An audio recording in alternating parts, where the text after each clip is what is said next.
Hello दोस्तों, राधे राधे। हम सुनाने जा रहे हैं आप सबको एक नाच गीत चुटकुला। कैसे लगे आप सब कमेंट में ज़रूर बताना, लाइक करना, सब्सक्राइब करना। हमारे चैनल पे नए हो तो आप सब सब्सक्राइब करें, कमेंट करें, ज़्यादा से ज़्यादा शेयर करें। राधे राधे। मालिन लाइल फूल सासू लैना ले तू, मालिन लाइन पुदीना सासू लैना ले तू, मालिन लाए पुदीना सासू लैना ले तू।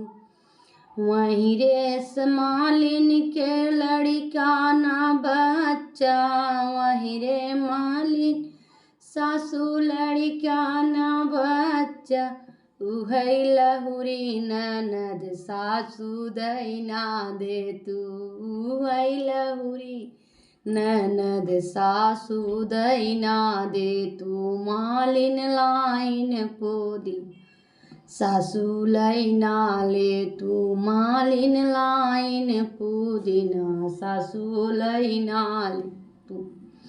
वही हो मालिनिया के घर ना दुअरवा, वहीं रे लिनिया के घर ना दुअरवा। उहै छोटकी कोठरिया सासू दैना दे तू, उहै छोटकी कोठरी सासू दैना दे तू। मालिन लाइन पुदीना सासू लैना ले तू, मालिन लाए पुदीना सासू लैना ले तू। वहीं रे मालिनिया के खेत नहीं बरिया, वहीं हो मालिनिया के खेती न बरिया।